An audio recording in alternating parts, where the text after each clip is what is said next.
নদীর বাঁধে প্ল্যান্টেশন হচ্ছে, ওই দিকটা হচ্ছে শ্মশানের দিক, ওদিকে সবাই ভয় পাচ্ছে যেতে। আর এই বাঁধের ওপরে আমাদের এই ঝাউ গাছগুলো লাগানো হচ্ছে, তো খুব ভাল লাগছে।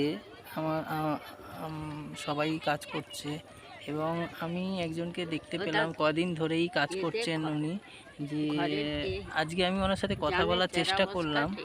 তো উনি কানে শুনতে পান না, ওনার বয়স কত সেটাও বলতে পারছেন না, তবে ওনার যিনি হাজবেন্ড ওনার বয়স বলছে 100 বছর পেরিয়ে গেছে।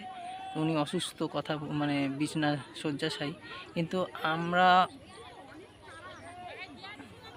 ভাবতেই অবাক লাগে এরকম একটা মানুষ, দেখুন এরকম একটা মানুষ এত বয়সেও এসে আমাদের সাথে গাছ পুঁতছে এবং তাকে বলা হচ্ছে যে আপনি একটুখানি বসুন, তার সত্ত্বেও উনি বসার চেষ্টা করছে, মানে বসার কোনো রকমভাবে ব্যাপার করছেন না, যে না না ঠিক আছে আমি কাজ করছি। ভাবতে অবাক লাগে, এত তাপের মধ্যে আমরা ক্লান্ত হয়ে যাচ্ছি, কষ্ট পাচ্ছি, অনেকে বসে পড়ছে ছাওয়ায়, কিন্তু উনি এখনও পর্যন্ত মানে এত কষ্ট করেও গাছ লাগিয়ে যাচ্ছে। অনেক কিছু শেখার আছে এনাদের থেকে আমার মনে হয়। আর এত কষ্ট করে এনারা গাছ পুঁতছেন বা আমরাও করছি আর কি, আমাদের থেকে তো অনেক বয়স, আমি তো ওনার কাছে একদম শিশু আর কি।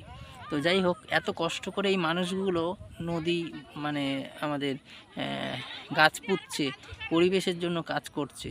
আমার মনে হয় এনাদের দেখে অনেক কিছু শেখার আছে, লজ্জা হওয়া উচিত আমাদের।